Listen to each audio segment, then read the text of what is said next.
ካሁን በኋላ ሙስሊም እኛ ሁለተኛ ዜጋ ነን እኛ እየተገፋን ነው ማለት የለበትም። ትክክል አይደለም። ይሄ ከሀገርህ ማን ነው የሚገፋ?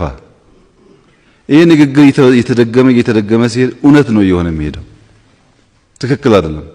ሀገራችሁ ነው የሚገባችሁ፣ መጠየቅ መብታችሁ ነው። ከሌሎች ወንድሞቻችሁ ጋር በሰላም መኖር መብታችሁ ነው።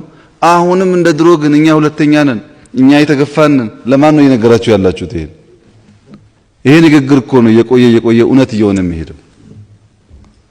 እንደዛ ጥሩ አይደለም። በተለይ ወጣቶቹ እኔ ኢትዮጵያዊ ስለሆንኩ እኔ ሙስሊም ስለሆንኩ ይሄ ጉዳይ በህግ ይገባኛል ብሎ መጠየቅ ይቻላል፣ ችግር የለውም።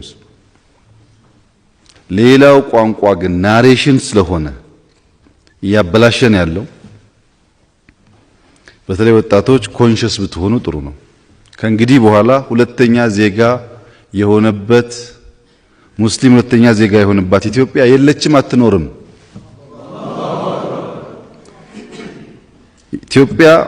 በኢትዮጵያ የተወለዱና ያደጉ በልዩ ልዩ ምክንያት የኢትዮጵያ ፓስፖርት ያገኙ የትኛውም እምነት የሚከተሉ ሰዎች ሀገር ናት።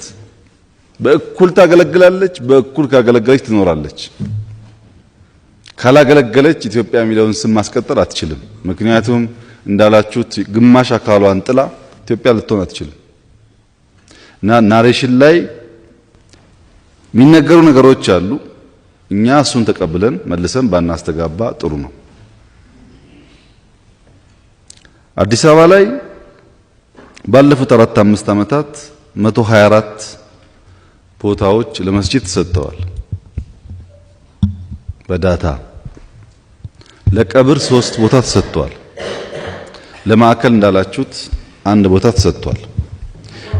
ከዚህ በላይ ለኢትዮጵያ ሙስሊም ለአዲስ አበባ ነዋሪዎች አቅም በፈቀደ መጠን እየጨመሩ ጥያቄ እየመለሱ መሄድ ያስፈልጋል። የትናንትናውን እንዳለ ሰርዘን ከሆነ ወደፊት መሄድ አንችልም። የትናንትናውን አመስግነን ተቀብለን ሰርተንበት ወደፊት መሄድ ደግሞ ያዋጣል። አሁን ጥያቄ ለእናንተ ያለኝ ከተሰጣችሁ 124 ቦታ ስንት መስጂድ ተሰራ? ስንት ቦታ አጥራችሁ ተዋችሁ? ስንቱ አለቀ? ከፈለጋችሁ የጋራ ኮሚቴ አዋቅረን እንፈትሸው። ሀገሩ የእናንተ ነው። አዲስ አበባ የእናንተ ነው። ኢትዮጵያ የእናንተ ነው። ምንም ሽሚያ አያስፈልግም። በገዛ ሀገራችሁ ከወሰዳችሁ መስራት ነው። ወስዶ ለማጠር ከሆነ ግን በሚገርም ሁኔታ ነው የሰው ሀገር እንደምንወር ነገር በየእምነት ተቋማቱ እያሰፋን እንደ ህገወጥ ነገር የምናጥር ከሆነ ቢያንስ እናንተ አርያ መሆን አለባችሁ። ትክክል አይደለም። ሁሉ የእናንተ ነው። ጠብቁት። የሚያስፈልጋችሁን ተጠቀሙበት። የምትሰሩበትን ውሰዱ። የማይሰራበት ነገር ከሆነ ግን በቁጥር ስንት አለን፣